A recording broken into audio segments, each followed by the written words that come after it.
mobil SMK, bohong, hoak, menipu, kok nggak diproses? Orang miskin, jangan menularkan penyakitnya ke orang kaya, itu hoak, itu menebar kebencian, kok nggak diproses? Mau minta waktu 5 jam, bahas hoaknya penguasa, ada. Dan saya yakin polisinya tahu, buzzernya tahu, rakyat tahu, saya yakin tahu. Kok nggak diproses? Yang melecehkan Nabi ada nggak di rezim ini? Saya tanya, yang melecehkan Nabi Muhammad ada nggak? Terus yang melecehkan Quran ada nggak?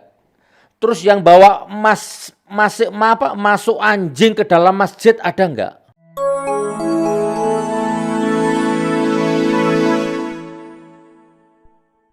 Kayaknya kalau Presiden goblok ini bukan hanya Ali Baharsah yang ngomong. Secara implisit, beberapa waktu lalu Yusril Ihza Mahendra pun juga pernah itu. Secara implisit. Ada 2 itu, di panggung sama di ELC. Di ELC itu Yusril pernah ngomong, negara-negara lain itu nggak ngerti KPK. Nggak ngerti itu siapa itu. Yang ngerti ya presiden. Presidennya goblok, presidennya goblok, presidennya goblok. ELC, implisit. Bahkan di suatu acara pengajian juga Yusril Ihza Mahendra juga pernah itu ngomong seperti itu. Jadi kalau kata-kata seperti itu sebenarnya bukan hanya Ali saja yang ngomong. Bahkan sama-sama terngiang di otak kita ya anak itu. Wah, lebih sadis, lebih parah daripada Ali Baharsah. Kacung gue, jongos gue bunuh. Subhanallah. Dan ujung-ujungnya minta maaf. Dan ujung-ujungnya di bawah umur. Sebenarnya nggak masalah sih itu minta maaf kayak atau di bawah umur, terserah. Hanya masalahnya kan itu menjadi sentimen batin rakyat ya, terluka. Mau nggak mau akui atau tidak, karena ya sejak ada rezim ini kan memang ini luar biasa, dapat panggung. Ini bukan rasis, bukan, memang iya. Ya, tidak adil, ketimpangan sosial di mana pribumi cari pekerjaan susah. Tiongkok, Cina berdatangan, walaupun di musim corona pun berdatangan berduyun-duyun cari pekerjaan, gampang di sini. Jadi sekarang ini sensitif dan bukan rahasia umum kalau ada orang misalkan orang kaya dalam acara pernikahan aja, kalau yang menikahkan orang miskin dibentak-bentak kayak tanpa perasaan gitu kan, mati kamu sendiri, capek begitu bikin acara, nah itu kan sentimen-sentimen batin publik seperti itu kan tidak terpikirkan. Ya kan, tes kesehatan kalau orang kaya, subhanallah. Anda tahu, Pak polisinya tahu, semua tahu. Saya itu termasuk orang yang paling senang kalau hukum ditegakkan. Saya itu walaupun nggak salah, batin nggak salah, saya tetap sidang disiplin. Sidang jam 10, jam setengah 10 saya datang, on time.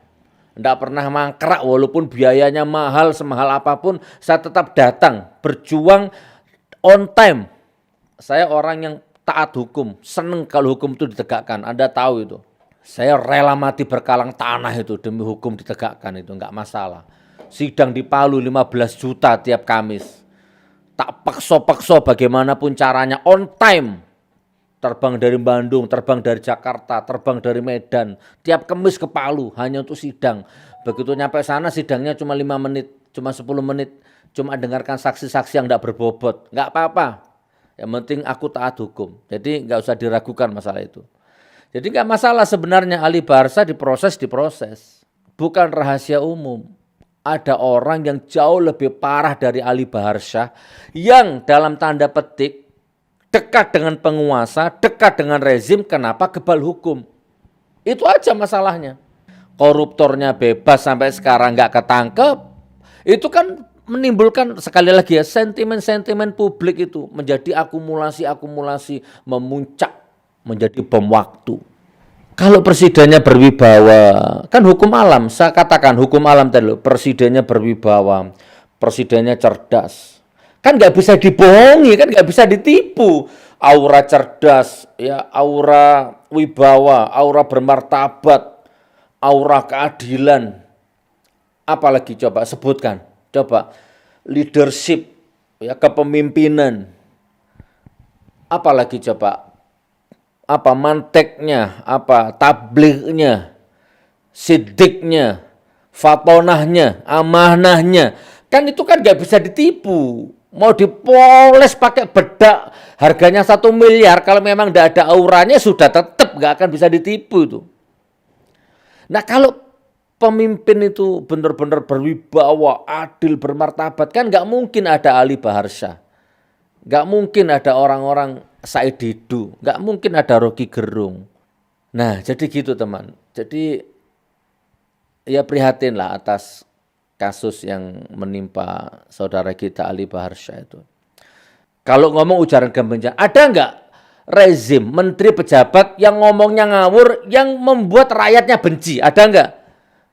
Kalau antum nanya ke saya, demi Allah imanku mengatakan ada. 7 turunan dilaknat sama Allah. Ada. Banyak. Kok nggak ditangkap? Kok nggak diproses? Ada nggak rezim ini yang mulutnya hoak? Ada nggak? Anda nanya ke saya, demi Allah, wallahi, ada. Di depan mata, lan-lanan kalau orang Jawa bilang. Kok nggak diproses? Mobil SMK, bohong, hoak, menipu, kok nggak diproses? Orang miskin, jangan menularkan penyakitnya ke orang kaya. Itu hoak, itu menebar kebencian. Kok nggak diproses? Mau minta waktu 5 jam. Bahas hoaknya penguasa. Ada. Dan saya yakin polisinya tahu. Buzzernya tahu. Rakyat tahu. Saya yakin tahu. Kok nggak diproses? Yang melecehkan Nabi ada nggak di rezim ini? Saya tanya. Yang melecehkan Nabi Muhammad ada nggak? Terus yang melecehkan Quran ada nggak? Terus yang bawa masuk anjing ke dalam masjid ada nggak? Intinya gini, tingkah pola, bahasa tubuh, bahasa wajah, bahasa lisan, ya, yang jauh lebih bejat, jauh lebih sadis, jauh lebih bengis daripada Ali, ada nggak kira-kira? Banyak, tapi kok nggak diproses? Ya nggak apa-apa, memang saya paham, mungkin itu protokoler hukum dunia memang begitu. Loh kalau mau boleh jujur-jujuran kan rezimnya kan tukang bohong, tukang nebarkan kebencian. Ujaran kebencian tiap hari itu rezim itu. Ada berapa juta rakyat itu yang otaknya mendidih, bahkan perutnya mendidih mikirkan rezim ini. Kok nggak diproses? Menghina Nabi, menghina Quran, menghina macam-macam, dilaporkan kok nggak diproses? Abu Janda dilaporkan, kok nggak diproses? Sukmawati dilaporkan, kok nggak diproses? Adi Armando dilaporkan, kok nggak diproses? Dan banyak lagi.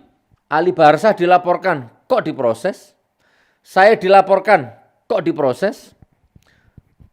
Padahal secara hakikat hakullah saya nggak salah. Mungkin juga secara hakikat Ali Bahar Syah juga nggak salah. Habib Bahar dilaporkan, kok diproses? John Ruginting dilaporkan, kok diproses? Ahmad Dhani dilaporkan, kok diproses? Hanya ngomong idiot. Yang jauh lebih bejat, jauh lebih bengis, jauh lebih sadis akhlak dan kata-katanya dari Ahmad Dhani, dari John Ruginting, dari Ali Bahar Syah. Banyak lingkaran rezim, banyak. Dan dilaporkan dan nggak diproses. Kenapa?